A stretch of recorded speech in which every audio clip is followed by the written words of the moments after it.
I will first just briefly show you RTist 11.2. This runs on Eclipse 2021.06, and there are several features that are new in this Eclipse version. I cannot demo and mention everything, but I picked a few features that I think would be interesting or possibly interesting for RTist users. The first improvement has to do with simplifying navigation between text editors, including code editors. When you have lots of them open, which is quite common, it can be a bit confusing to jump between them.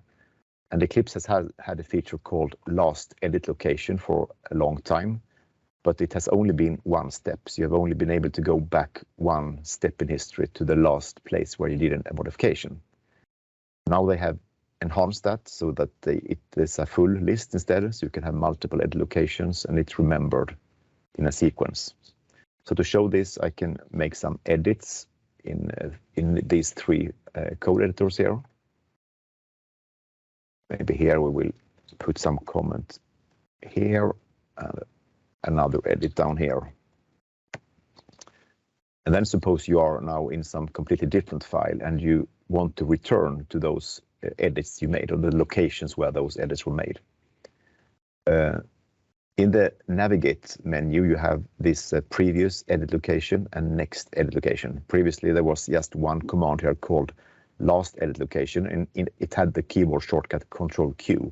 That's the reason why it looks a bit asymmetrical, that you have Control Q for previous edit location, but you have this Control Alt right to go to the next edit location. But fortunately, Control Alt left also is the same as previous edit location. So if you click here, previous edit location, you will come back here, and I can now use the keyboard shortcut to go circle around these edit locations in a convenient way. So it works exactly like the back and forward button on a web browser.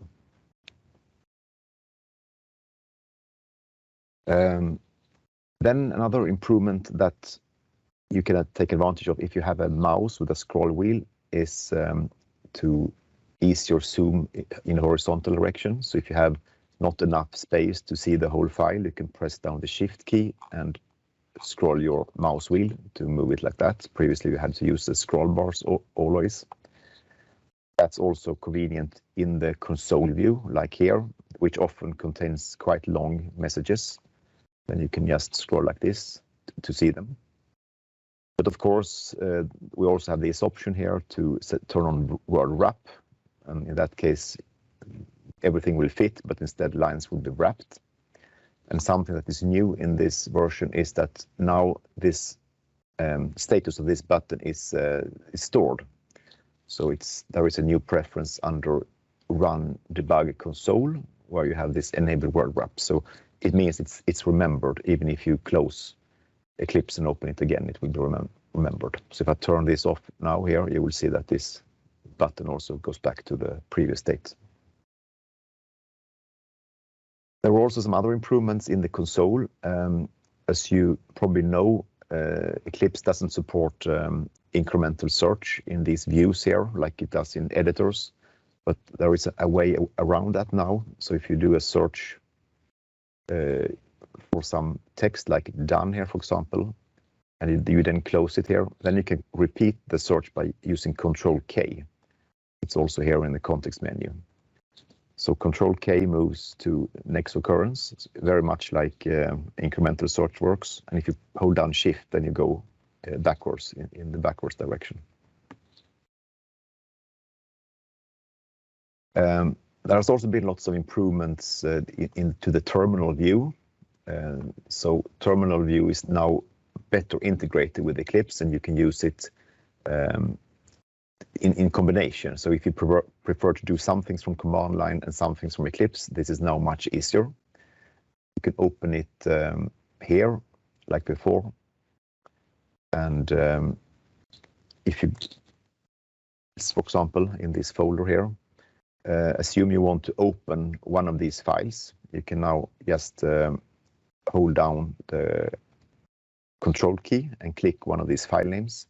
And what Eclipse then does is that it takes that file name and tries to find it in your workspace. So it doesn't open exactly this file that you happen to click here. It just takes the file name and finds it in the workspace. But in this case, it found one unique match here that you then can double click to open.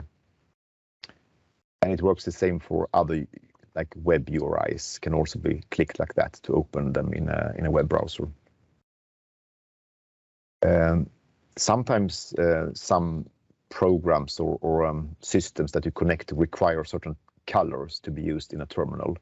Now it's much easier to change that in Eclipse. So for example, right-clicking and doing invert colors is quite useful if something is not visible with the default colors. There is also several new preferences in the terminal section here that you can use to configure exactly what text color and selection and background colors you should use.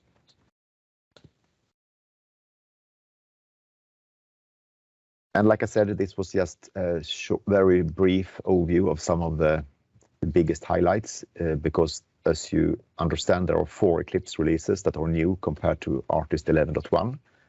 So you have the hyperlinks in our What's New presentation that you can find in our info center under RTist 11.2. And except for Eclipse, there are of course also news in CDT. So previously we used 9.9 CDT, now it's 10.3, and there are a bunch of improvements here. Some of them I demoed recently. And also eGit has been upgraded. So previously we used version 5.8, now it's 5.12, and there are links on this page where you can read about all the different improvements in these eGit versions.